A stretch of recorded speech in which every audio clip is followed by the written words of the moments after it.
Halo semua, kalau kamu orang Yahudi, Kristen, atau Islam, kamu pasti pernah mendengar kisah tentang Musa.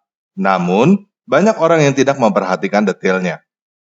Jadi pada video ini, kita akan membahas kisah tentang Musa dari Al-Quran dan Alkitab yang tidak diketahui oleh Muslim dan Kristen.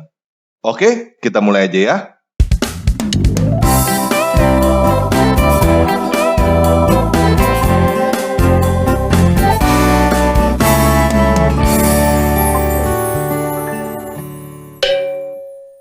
Nah, nama Musa disebut 136 kali di dalam Al-Quran berbahasa Arab dan tersebar di dalam berbagai surah.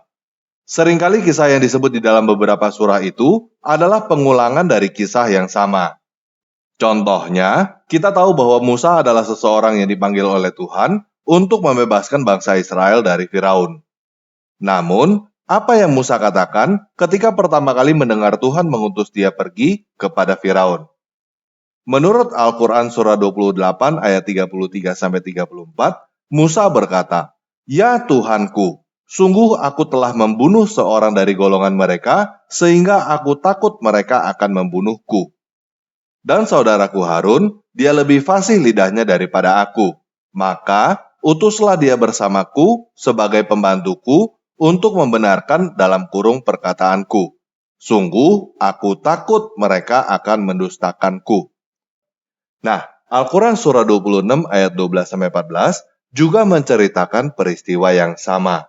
Namun, di dalam Al-Quran surah 26 ayat 12-14, Musa tidak berkata bahwa dia telah membunuh seorang dari golongan mereka. Musa hanya berkata bahwa dia berdosa terhadap mereka. Susunan perkataan Musa yang ada di dalam Al-Quran surah 28 ayat 33-34 dan surah 26 ayat 12-14 juga tidak sama. Di dalam Al-Quran surah 28 ayat 33-34, Musa mengakui bahwa dia takut dibunuh dulu, baru setelah itu Musa meminta Harun untuk membantunya. Sedangkan di dalam Al-Quran surah 26 ayat 12-14, Musa meminta Harun untuk membantunya dulu, baru setelah itu Musa mengakui bahwa dia takut dibunuh. Menurut Al-Quran surah 26 ayat 12-14, Musa berkata, "Ya Tuhanku, sungguh aku takut mereka akan mendustakan aku, sehingga dadaku terasa sempit dan lidahku tidak lancar. Maka utuslah Harun dalam kurung bersamaku, sebab aku berdosa terhadap mereka, maka aku takut mereka akan membunuhku." Nah, Al-Quran surah 20 ayat 25-35 juga menceritakan tentang peristiwa yang sama. Tetapi, apa yang dikatakan oleh Musa jauh berbeda. Di dalam Al-Quran surah 20 ayat 25-35, Musa tidak berkata bahwa dia telah membunuh seorang dari golongan mereka dan juga tidak berkata bahwa dia telah berdosa terhadap mereka. Musa bahkan tidak berkata bahwa dia takut dibunuh ataupun takut didustakan sama sekali. Menurut Al-Quran surah 20 ayat 25-35, Musa berkata, "Ya Tuhanku, lapangkanlah dadaku dan mudahkanlah untukku urusanku dan lepaskanlah kekakuan dari lidahku agar mereka mengerti perkataanku. Dan jadikanlah untukku seorang pembantu dari keluargaku dalam kurung yaitu Harun saudaraku. Teguhkanlah kekuatanku dengan dalam kurung adanya dia, dan jadikanlah dia teman dalam urusanku, agar kami banyak bertasbih kepadamu dan banyak mengingatmu. Sesungguhnya engkau maha melihat dalam kurung keadaan kami." Jadi, kita melihat bahwa ada keberatan di dalam kepribadian Musa ketika diberikan perintah di dalam Al-Quran surah 28 ayat 33-34 dan surah 26 ayat 12-14. Tetapi, kita sama sekali tidak melihat ada keberatan di dalam Al-Quran surah 20 ayat 25-35. Musa di dalam Al-Quran surah 20 ayat 25-35 bahkan terlihat sangat antusias untuk menjalankan perintah. Nah, Al-Quran surah 4 ayat 82 berkata bahwa sekiranya dalam kurung Al-Quran itu bukan dari Allah, pastilah mereka menemukan banyak hal yang bertentangan di dalamnya. Dan kenyataannya, banyak sekali pertentangan seperti ini di dalam Al-Quran. Contohnya, yang masih berhubungan dengan Musa, adalah apa yang terjadi ketika Musa mengalahkan para pesihir Firaun.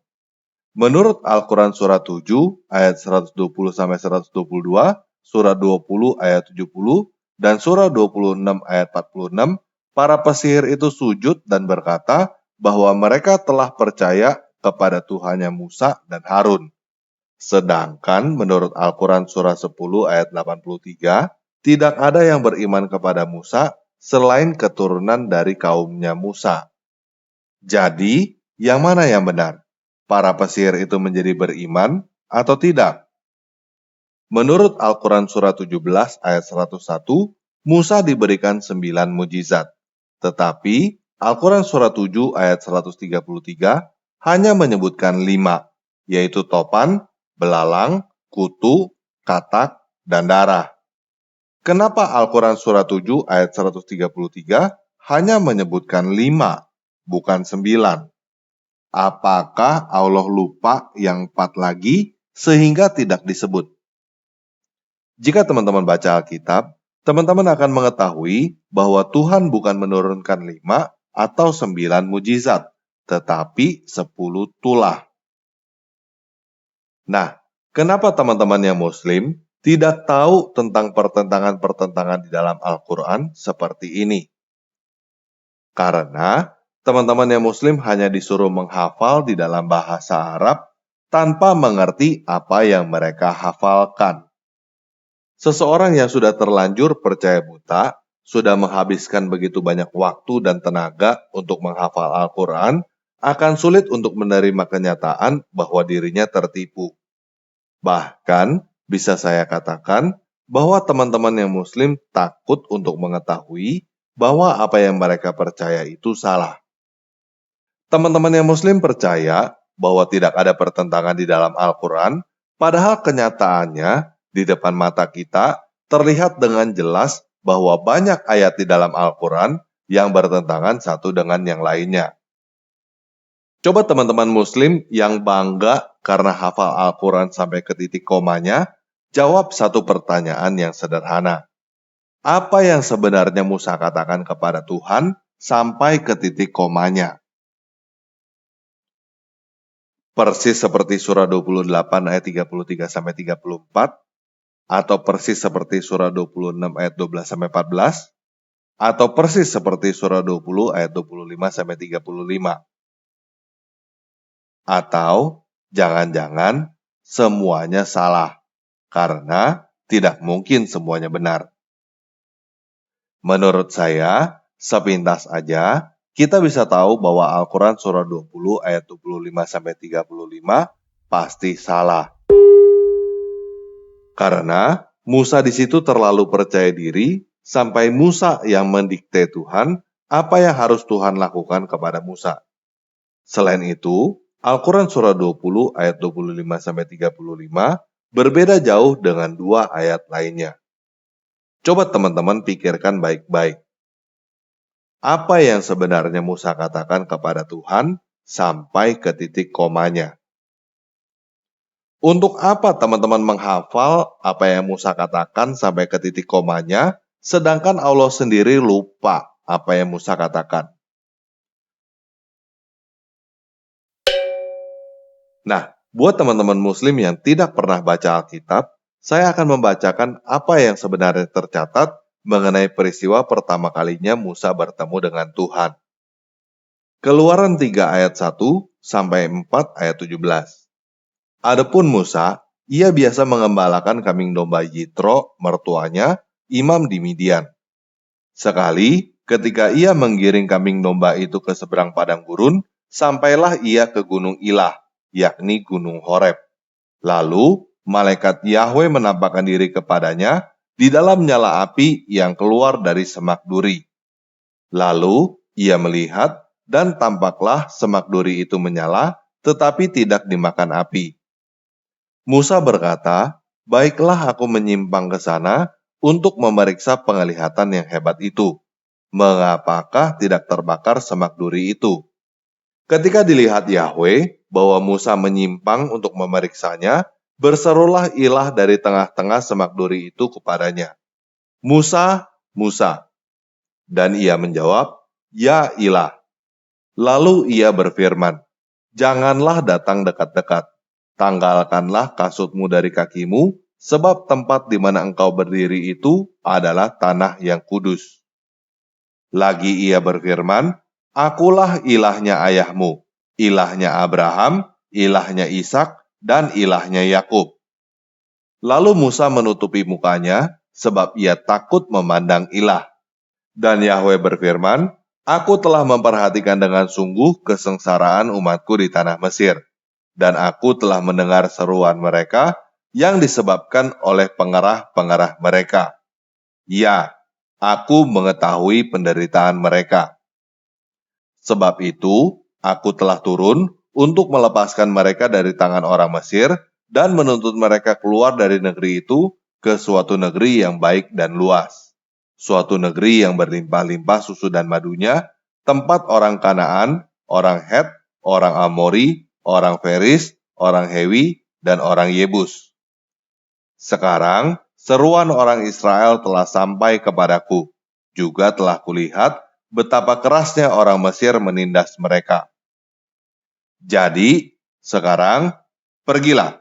Aku mengutus engkau kepada Firaun untuk membawa umatku, orang Israel, keluar dari Mesir. Tetapi Musa berkata kepada Ilah, "Siapakah aku ini? Maka aku yang akan menghadap Firaun dan membawa orang Israel keluar dari Mesir." Lalu firman-Nya, "Bukankah aku akan menyertai engkau? Inilah tanda bagimu, bahwa aku yang mengutus engkau. Apabila engkau telah membawa bangsa itu keluar dari Mesir, maka kamu akan beribadah kepada ilah di gunung ini." Lalu Musa berkata kepada Ilah, "Tetapi apabila aku mendapatkan orang Israel dan berkata kepada mereka, ilahnya nenek moyangmu telah mengutus aku kepadamu, dan mereka bertanya kepadaku, bagaimana tentang namanya? Apa yang harus kujawab kepada mereka?" Firman Ilah kepada Musa, "Aku adalah Aku." Lagi firman-Nya, "Beginilah kau katakan kepada orang Israel itu, Akulah Aku telah mengutus aku kepadamu." Selanjutnya, berfirmanlah Ilah kepada Musa, "Beginilah kau katakan kepada orang Israel, Yahweh, ilahnya nenek moyangmu, ilahnya Abraham, ilahnya Ishak, dan ilahnya Yakub, telah mengutus aku kepadamu. Itulah namaku untuk selama-lamanya, dan itulah sebutanku turun-temurun. Pergilah, kumpulkanlah para tua-tua Israel, dan katakanlah kepada mereka, Yahweh, ilahnya nenek moyangmu, ilahnya Abraham, Ishak, dan Yakub, telah menampakkan diri kepadaku, serta berfirman, aku sudah mengindahkan kamu, juga apa yang dilakukan kepadamu di Mesir. Jadi, aku telah berfirman, aku akan menuntun kamu keluar dari kesengsaraan di Mesir, menuju ke negeri orang Kanaan, orang Het, orang Amori, orang Feris, orang Hewi, dan orang Yebus, ke suatu negeri yang berlimpah-limpah susu dan madunya. Dan bila mana mereka mendengarkan perkataanmu, maka engkau harus beserta para tua-tua Israel pergi ke Raja Mesir, dan kamu harus berkata kepadanya, Yahweh ilahnya orang Ibrani telah menemui kami. Oleh sebab itu, izinkanlah kami pergi ke padang gurun 3 hari perjalanan jauhnya untuk mempersembahkan korban kepada Yahweh, ilah kami. Tetapi aku tahu bahwa Raja Mesir tidak akan membiarkan kamu pergi, kecuali dipaksa oleh tangan yang kuat. Tetapi aku akan mengancungkan tanganku dan memukul Mesir dengan segala perbuatan yang ajaib yang akan kulakukan di tengah-tengahnya. Sesudah itu, ia akan membiarkan kamu pergi. Dan aku akan membuat orang Mesir bermurah hati terhadap bangsa ini, sehingga apabila kamu pergi, kamu tidak pergi dengan tangan hampa. Tetapi, tiap-tiap perempuan harus meminta dari tetangganya dan dari perempuan yang tinggal di rumahnya, barang-barang perak dan emas dan kain-kain yang akan kamu kenakan kepada anak-anakmu lelaki dan perempuan. Demikianlah kamu akan merampasi orang Mesir itu. Lalu sahut Musa, bagaimana jika mereka tidak percaya kepadaku dan tidak mendengarkan perkataanku, melainkan berkata, Yahweh tidak menampakkan diri kepadamu. Yahwe berfirman kepadanya, "Apakah yang di tanganmu itu?" Jawab Musa, "Tongkat." Firman Yahwe, "Lemparkanlah itu ke tanah." Dan ketika dilemparkan ke tanah, maka tongkat itu menjadi ular, sehingga Musa lari meninggalkannya. Tetapi firman Yahwe kepada Musa, "Ulurkanlah tanganmu dan peganglah ekornya." Musa mengulurkan tangannya, ditangkapnya ular itu, lalu menjadi tongkat di tangannya. Supaya mereka percaya bahwa Yahwe ilahnya nenek moyang mereka, ilahnya Abraham, ilahnya Ishak, dan ilahnya Yakub telah menampakkan diri kepadamu. Lagi firman Yahwe kepadanya, "Masukkanlah tanganmu ke dalam bajumu." Dimasukkannya tangannya ke dalam bajunya, dan setelah ditariknya keluar, maka tangannya kena kusta, putih seperti salju. Sesudah itu, firman-Nya, "Masukkan tanganmu kembali ke dalam bajumu." Musa memasukkan tangannya kembali ke dalam bajunya, dan setelah ditariknya keluar, maka tangan itu pulih kembali seperti seluruh badannya. Jika mereka tidak percaya kepadamu dan tidak mengindahkan tanda mujizat yang pertama, maka mereka akan percaya kepada tanda mujizat yang kedua. Dan jika mereka juga tidak percaya kepada kedua tanda mujizat ini dan tidak mendengarkan perkataanmu, maka engkau harus mengambil air dari sungai Nil dan harus kau curahkan di tanah yang kering. Lalu, air yang kau ambil itu akan menjadi darah di tanah yang kering itu. Lalu kata Musa kepada Yahwe, "Ah, Yahwe, aku ini tidak pandai bicara. Dahulu pun tidak, dan sejak engkau berfirman kepada hambamu pun tidak. Sebab aku berat mulut dan berat lidah." Tetapi Yahwe berfirman kepadanya, "Siapakah yang membuat lidah manusia? Siapakah yang membuat orang bisu atau tuli? Membuat orang melihat atau buta? Bukankah aku, yakni Yahwe? Oleh sebab itu, pergilah, aku akan menyertai lidahmu dan mengajarkan engkau apa yang harus kau katakan." Tetapi Musa berkata, "Ah, Yahwe, utuslah kiranya siapa saja yang patut kau utus." Maka bangkitlah murka Yahwe terhadap Musa, dan ia berfirman, "Bukankah di situ Harun orang Lewi itu kakakmu? Aku tahu bahwa ia pandai bicara. Lagi pula, ia telah berangkat menjumpai engkau, dan apabila ia melihat engkau, ia akan bersuka cita dalam hatinya. Maka engkau harus berbicara kepadanya dan menaruh perkataan itu ke dalam mulutnya. Aku akan menyertai lidahmu dan lidahnya, dan mengajarkan kepadamu apa yang harus kau lakukan. Ia harus berbicara bagimu kepada bangsa itu. Dengan demikian, ia akan menjadi penyambung lidahmu, dan engkau akan menjadi seperti ilah baginya. Dan bawalah tongkat ini di tanganmu, yang harus kau pakai untuk membuat tanda-tanda mujizat." Nah, demikianlah percakapan antara Musa dengan Tuhan pertama kali yang tercatat di dalam Alkitab. Jadi, kenapa Allah lupa apa yang dikatakan oleh Musa? Karena Allah memang tidak tahu apa yang sebenarnya Musa katakan. Musa tidak berbicara kepada Allah, melainkan berbicara kepada Yahwe. Yahwe adalah ilahnya Abraham, Ishak, dan Yakub. Allah yang ada di Al-Quran, bukan Yahwe yang ada di Alkitab.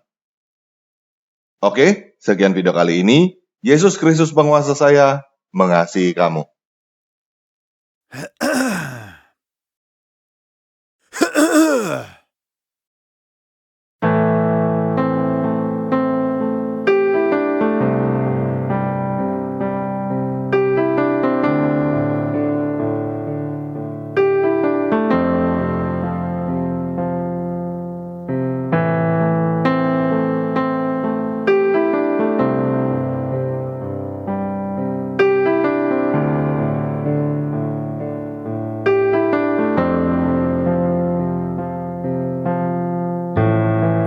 بك امزام تبا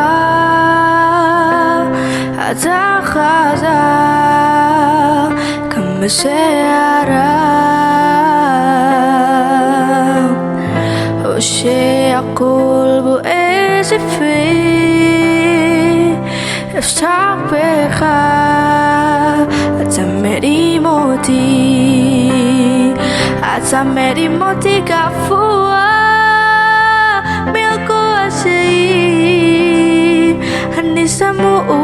tua Besotek Elohim Ata meri moti kafua Luma seni masia Anisa khon kwa beateha Asanilas lamantara Anisa khon kwa beateha Asanilas lamantara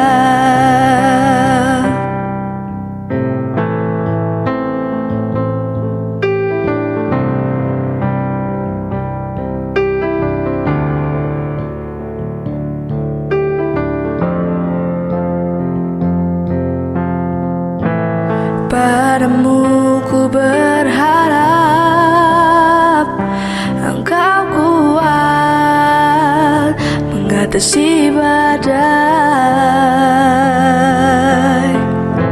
Walau bara di sekeliling Ku percaya Engkau mengangkatku Engkau mengangkatku ke atas Atasi masalah Ku temukan ketenangan Dalam tanganmu dewata Engkau mengangkatku ke atas Tak melihat yang berlalu Kemenangan di tanganmu Ku lari menuju ke sana Kemenangan di tanganmu Ku lari menuju ke sana